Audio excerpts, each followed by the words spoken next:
27th January shift 2 ചോദ്യം question number 20 നോക്കൂ എന്താണ് let the position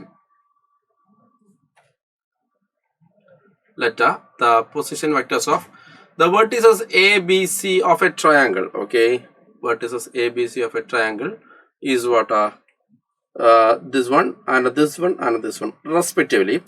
L1, L2, L3 be the length of perpendiculars drawn from orthocenter of a triangle on the sides AB, BC, CA respectively. Then L1 square plus L2 square plus L3 square is okay.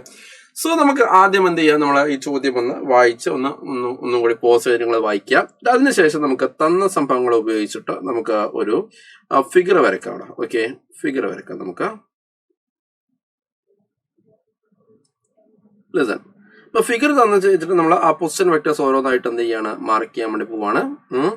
അപ്പൊ first എന്താണ് 2, 2, 1. Okay, 2, 2, 1. Okay, പിന്നെയോ 1, 2, 2, 1, 2, 2. Okay, പിന്നെയോ 1 again 1, 2, 2.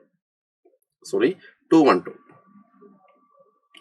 2, 1, 2. Okay, so മക്കളെ ഇത് നമ്മള് പിന്നെ ഇങ്ങനെ ഒരു ചോദ്യം കിട്ടിക്കഴിഞ്ഞാൽ ആദ്യം ഏത് ടൈപ്പ് ട്രയാങ്കിൾ ആണ് നമ്മൾ എന്താക്കുക, ഐഡന്റിഫൈ ചെയ്യുക എന്നുള്ളതാണ് ഫസ്റ്റ് ടാസ്ക്. ഓക്കെ, പ്രത്യേകിച്ച് ഓർത്തോ സെന്റർ ഒക്കെ തന്നു കഴിഞ്ഞാൽ അത് മിക്കവാറും ഒന്നിക്കൽ റൈറ്റ് ആംഗിൾഡ് ട്രയാങ്കിൾ ആവാനാണ് സാധ്യത, അല്ലെങ്കിൽ എന്താണ് ഒരു ഇക്വലാറ്റർ ട്രയാങ്കിൾ എങ്കിലും ആവാൻ സാധ്യതയുണ്ട്. ഓക്കെ, അതാണ് അതിന്റെ ഒരു നാക്ക്. ഓക്കെ, അപ്പൊ ഇത് ക്ലോസ്ലി ഒബ്സർവ് ചെയ്താൽ തന്നെ നമുക്ക് ഇത് ഇക്വലാറ്റർ ട്രയാങ്കിൾ ആണെന്ന് പെട്ടെന്ന് വേഗത്തിൽ എന്താകും, മനസ്സിലാകും. ഓക്കെ, നിങ്ങൾ എ ബി കണ്ടുപിടിക്കുക. ഞാൻ എ ബി കണ്ടുപിടിക്കുകയാണ്.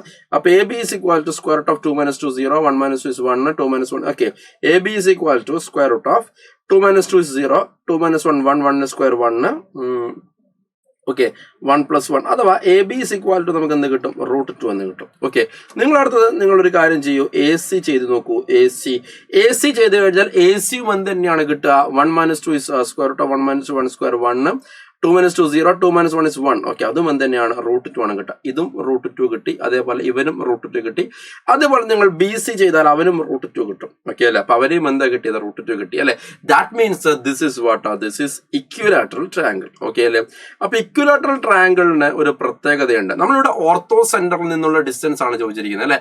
ഇക്വിലാറ്ററൽ ട്രയാങ്കിളിന്റെ പ്രത്യേകത എന്താണ്, ഓർത്തോ സെന്ററും അതേപോലെ സെൻട്രോയിഡും ഒക്കെ എന്തായിരിക്കും, സെയിം ആയിരിക്കും. ഓക്കെ അല്ലെ, ഓർത്തോ സെന്ററും അതേപോലെ തന്നെ സെൻട്രോയിഡ് ഇക്വലാറ്റർ ട്രയാങ്കിൾ ആണ്. ഓക്കെ, അപ്പൊ orthocentre is equal to what, orthocentre എന്ന് പറഞ്ഞ സാധനം എന്തായിരിക്കും മക്കളെ, സെൻട്രോയിഡിനെ കോയിൻസൈഡ് ചെയ്യും എന്നുള്ളതാണ് അതിന്റെ മറ്റൊരു പ്രത്യേകത. ഓക്കെ, സോ ഞാൻ ആദ്യം എന്താക്കാണ്, ഇവിടെ സെൻട്രോയിഡ് എന്താക്കാണ് കണ്ടുപിടിക്കുകയാണ്. ഓക്കെ അല്ലെ, centroid. Okay, what is centroid, നമുക്കറിയാം സെൻട്രോയിഡ് അല്ലെ. സെൻട്രോയിഡ് അഥവാ ജി എന്ന് പറഞ്ഞു കഴിഞ്ഞാൽ എന്ത് വരും കുഞ്ഞുങ്ങളെ, നോക്കൂ നമുക്ക്. ലിസൺ, ഞാൻ വേറെ കളറിൽ എനിക്ക് പെട്ടെന്ന് ഒന്നും കൂടി മനസ്സിലാവാൻ സാധ്യതയുണ്ട്. അതിനുവേണ്ടി ഞാൻ പിന്നെ ഒന്ന് മാറ്റി വെക്കാം ഇങ്ങോട്ടേക്ക്. ഓക്കെ, ലിസൺ, അപ്പൊ ഞാൻ സെൻട്രോയിഡ് കണ്ടുപിടിക്കുകയാണ്. ജി എന്ന് പറഞ്ഞ സെൻട്രോയിഡ് കണ്ടുപിടിക്കുകയാണ്. ഓക്കെ, ജി എന്ന് പറയുമ്പോൾ എന്ത് വരും ഗൈസ്, നോക്കൂ. 1 + 2 + 2 / 3. ഓക്കെ, അതേപോലെ തന്നെ 2 + 1 + 2 / 3. പിന്നെയോ 2 + 2 + 1 / 3. അഥവാ ജി സെൻട്രോയിഡ് എന്ന് പറഞ്ഞു കഴിഞ്ഞാൽ 5/3, അതേപോലെ 5/3, അതേപോലെ എന്താണ് 5/3 എന്ന് വരും. ഓക്കെ അല്ലെ, this is the centroid. What is that, 5/3, 5/3, 5/3. Okay, ഇനി നമുക്ക് കണ്ടുപിടിക്കേണ്ടത്, ഓക്കെ ഞാനിവിടെ എഴുതി കൊളാക്കുന്നില്ല, ഞാൻ തൽക്കാലം ജി എന്ന് മാത്രം മാർക്ക് ചെയ്യാം. ഓക്കെ, നമുക്ക് വേണ്ടത് L1 അതേപോലെ തന്നെ L2 അതേപോലെ തന്നെ എന്താണ് L2 L3 കണ്ടുപിടിക്കേണ്ടത് അല്ലെ. അപ്പൊ എന്താണ് L1, L2, L3 നമുക്ക് നോക്കാം. L1, L2, L3 with the length of perpendiculars, okay അല്ലെ, drawn from the ortho center of a triangle on the sides AB. Okay അല്ലെ, ശ്രദ്ധിക്കുക. അപ്പൊ L1 എന്ന് പറഞ്ഞാൽ AB എന്ന് പറയുന്ന ഈ സൈഡിലേക്ക് വരയ്ക്കുന്ന പെർപെൻഡിക്കുലറിന്റെ ലെങ്ത് ആയിരിക്കും. ഓക്കെ, പെർപെൻഡിക്കുലറിന്റെ ലെങ്ത് ആയിരിക്കും. ഓക്കെ മക്കൾ, ഇത് സെൻട്രോയിഡ് ആണെങ്കിൽ, ഓക്കെ ജി എന്ന് പറയുന്ന സാധനം എന്താണ്, സെൻട്രോയിഡ്. അപ്പൊ സെൻട്രോയിഡ് എന്ന് പറയുന്ന സാധനം എന്താണ്, ഇറ്റ് ഇസ് ഓക്കെ സെൻട്രോയിഡ് ആണെങ്കിൽ ഈ പെർപെൻഡിക്കുലർ, ഓക്കെ പെർപെൻഡിക്കുലർ, ഓക്കെ എന്ന് പറയുന്ന സംഭവം, ഓക്കെ ഇവിടുന്ന് പെർപെൻഡിക്കുലർ വരച്ചു കഴിഞ്ഞാൽ it will be perpendicular bisector of what is this A B അല്ലെ. കാരണം ഇവൻ സെൻട്രോയിഡ് ആണ്, അതേപോലെ തന്നെ ഓർത്തോ സെന്റർ ആണ് അല്ലെ. ഓർത്തോ സെന്റർ എന്ന് പറഞ്ഞാൽ നമുക്കറിയാം അല്ലെ, എന്താണ് ഓൾട്ടിറ്റ്യൂഡുകളുടെ മീറ്റിംഗ് പോയിന്റ് ആണ്. സെൻട്രോയിഡ് എന്ന് പറഞ്ഞാൽ മീഡിയൻസിന്റെ മീറ്റിംഗ് പോയിന്റ് ആണ്. ഓക്കെ, രണ്ടും കൂടി കമ്പൈൻ ചെയ്ത് കഴിഞ്ഞാൽ what is this this one is perpendicular bisector of this what A B ആയിരിക്കും. ഓക്കെ അല്ലെ? അപ്പൊ അങ്ങനെയാണെങ്കിൽ ഈ പറഞ്ഞ ബിയുടെ പോയിന്റ് കണ്ടുപിടിക്കാൻ നമുക്ക് എളുപ്പമാണ്. ബിക്കോസ് ഇതെന്തായിരിക്കും, this one is what mid point of A B ആയിരിക്കും അല്ലെ? Mid point of A B ആയിരിക്കും. Okay, mid point of A B ആയിരിക്കും. അപ്പൊ ബി കണ്ടുപിടിക്കാൻ നമ്മളെ സംബന്ധിച്ചിടത്തോളം എന്താണ് എളുപ്പമാണ്. What is that mid point കണ്ടുപിടിച്ചാൽ മതി അല്ലെ? What is that 2 + 2 divide by 2 അല്ലെ എന്ന് പറയുമ്പോൾ what is that 2 + 2 what is that 4/2 എന്താണ് 2 ആണ്.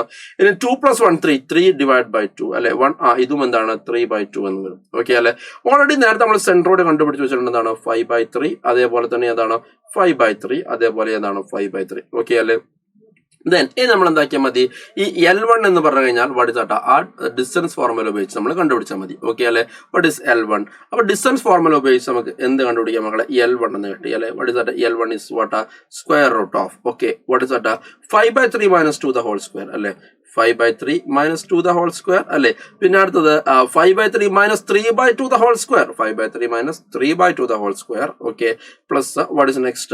5/3 again 5/3 - 3/2 the whole square. Okay, so what is that മക്കളെ? What is square root of 5/3 - 3/2 the whole square? 5 - 3 5 - 6 5 - 6 9 അല്ലെ? That is what simply 1/9 plus ഇവനാണെങ്കിൽ 10 - okay 1 divide by 3 square എന്നാണ് 36. Okay, plus ഇവിടെ ആണെങ്കിലോ 1 divide by again 3 square എന്നാണ് 36. Okay അല്ലെ? So 1 divide by 36. Okay അല്ലെ?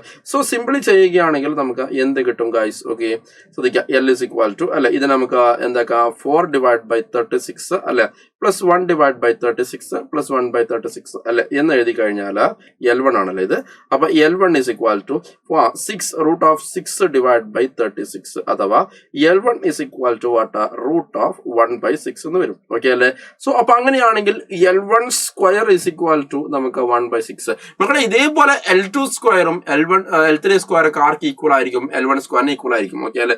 So L2 square is equal to what 1/6. അതേപോലെ തന്നെ L3 സ്ക്വയർ അതും എന്തായിരിക്കും മക്കളെ 1/6. ഓക്കെ, നമ്മൾ കണ്ടുപിടിച്ചിട്ട് സിമിലർലി ആണ്, ഒക്കെ സെയിം ആണ്. സോ വാട്ട് ഇസ് നമുക്ക് കണ്ടുപിടിക്കേണ്ടത് L1 square plus L2 square plus L3 square ആണ് അല്ലെ? So L1 square plus L2 square plus L3 square അല്ലെ എന്ന് പറയുന്ന സമയത്ത് 1/6 പ്ലസ് 1/6 പ്ലസ് 1/6 അല്ലെ എന്ന് പറയുമ്പോൾ എന്താ 3/6 അഥവാ ആൻസർ ഈസ് വാട്ട് 1/2 എന്ന് വരും. ഓക്കെ അല്ലെ? So 1/2 is right answer.